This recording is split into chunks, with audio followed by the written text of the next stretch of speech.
Hello guys, it's Ryan here with HobbiesofaMan. Once again, today we're going to be doing another Fire Force review. We're going to be looking at the 5th arc here, which is the Asakusa arc, I think is what it's called. And that ends up being from chapter 39 to 51, which ends the second omnibus, sorry. And then from there, 3rd omnibus and 4th omnibus have different arcs in them, which is cool. I also really like the fact that, you know, in 2 omnibuses you get 5 arcs, and at that point you can really say, okay, I like this or I don't like this, and I think it's good. So yeah, the premise here is that Company 8 needs Company 7's help, and so they go to Asakusa. Sorry, I kept saying Asakusa, but it's Asakusa, and they have to deal with an evangelist attack that causes a lot of distractions and causes issues between Company 7 and Company 8. And so they have to deal with that. And it's quite good. I actually really like this. I think this is probably the best arc so far, and I would give it a 5 out of 5. So yeah, in terms of the plot line here, Company 8 calls up Company 7, and then Company 7 doesn't really feel like answering, so they just show up instead. There's an initial bit of antagonism here. Then Benny Maru, I wanted to say Benny Hamaru, but that's not correct. Benny Maru showcases his powers. He's basically a 2nd and 3rd generation type character at the same time, which I'm not really sure I understand, because my understanding was that the generation doesn't actually mean that, you know, they were born later or earlier, but rather it means that someone before them, once or twice, either combusted or was related to someone that combusted. And so you basically get this diluted ability that somehow gets stronger with more generations instead of weaker. And so it's kind of weird, and I don't understand how you can have a 2nd and 3rd generation person that is embodying both. I'm guessing one side of his family was a 2nd generation and the other one was a 3rd. I'm not really sure. I don't think it matters, but the point is that he can both create flames and control them, and he's very, very good at doing it. And so he's actually the strongest captain in the whole Fire Force, which is really, really cool. We get Conroe, who is his 2nd in command, who actually used to be the leader of the company, and he gives a big info dump, but it's a meaningful kind of thing. We learn a lot about Benny Maru and a lot about Asakusa and the type of place it is. It's a very classical Japanese Edo type period place in this mostly westernized, almost Catholic feeling kind of country that we get presented in Fire Force. So it's cool. There's a big misunderstanding, and then Benny ends up fighting Company 8 because this misunderstanding is actually orchestrated by the evangelist, the White Hoods, and actually is a plot by them in order to try to kill all of Company 8, who are getting too close for comfort to figuring out the issue. And it starts a huge attack that is then used as cover in order to try to assassinate Company 8 and to destroy the evidence that Company 8 is actually chasing after, which was in Asakusa, in this specific place that got razed to the ground in the fires that ensued in this attack. Lots of cool battles, like a lot of interesting combat here, and a lot of character moments that I really enjoyed all over the arc, and it was really, really good.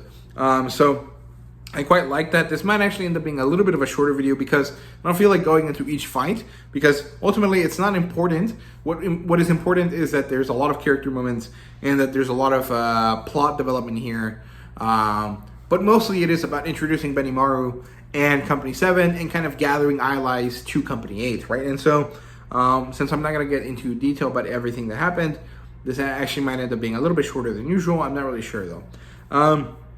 But yeah, Benny Maru is very cool. He has very cool attacks and very interesting situations going on around him.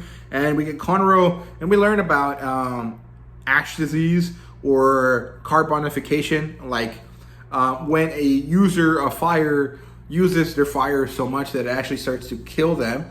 It starts to degenerate their cells and, you know, carbonize them, or, you know, burn them off, which is really, really cool, but also kind of very sad. And we get Conroe and Shinra having a moment here where Shinra is like, I'm a hero, I want to save everyone, even if everyone calls me a devil. And Conroe is someone that embodies this heroic spirit, but someone that also thinks that he has to take all of the effort onto himself. And so Shinra is like, dude, next time you need something, lean on me. lean on me in order to do the things that you need. I will help you. And so he does, and it pays off really well when Shinra saves Benimaru, and very, very cool. And then Obi has a very interesting situation where he fights Benimaru, even though he has no fire powers. And actually, Benimaru ends up respecting him because of his strength and power and his ability to stand unflinchingly in front of fire, even though everyone is afraid of fire in this country.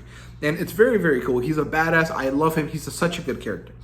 And yeah, and so in terms of characters, we get Company 7. We get Benny, Conro, Hina, and Hika. And Benny and Conro are the only real important ones. Hina and Hika are basically just there for comedic relief. They're these little kids that are kind of foul-mouthed. And Benny and Conro are the important ones. No one else in Company 7 is important. And I'm guessing that that's because it doesn't really matter. Benny basically does all of the fighting by himself. And then we get introduced to some of the White Hoods. We have this guy who's a wannabe Deidara from Naruto. Then we have this hot chick and this archer dude.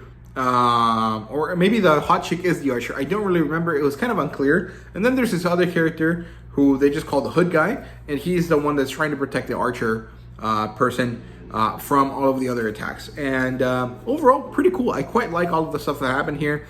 All of the characters were interesting. And a lot of it was really mostly focused on Benimaru. And he's a very, very good character. Conro also kind of looks like Frankenstein. Or more actually like Crocodile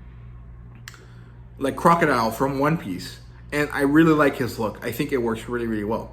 In terms of world building, we get more Evangelist lore. We get introduced to Adola Link, which is when Shinra connects to flames from other people, I think.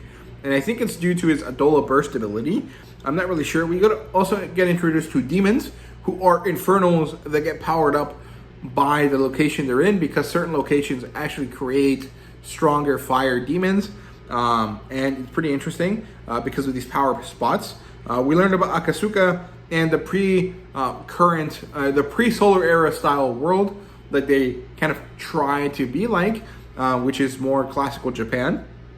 And overall, pretty good stuff there. I quite like the world building in this part of the story. In terms of art and fan service, I don't remember there being too much fan service, but there's definitely a lot of cool, very good looking art, so I quite like that. In terms of a rating, like I said earlier, it's a 5 out of 5. It has a lot of cool fights. It has a lot of good world building, and it's probably one of the best arcs in the story because it brings a lot of things together. It introduces Benimaru, who is an awesome character, and it just creates a lot of cool moments. So overall, I really like this this arc here. So that's all I have to say. I hope you guys enjoyed the video. If you did, please leave a like, subscribe, comment down below. Let me know what you thought. Thank you guys very much for watching, and see you guys later.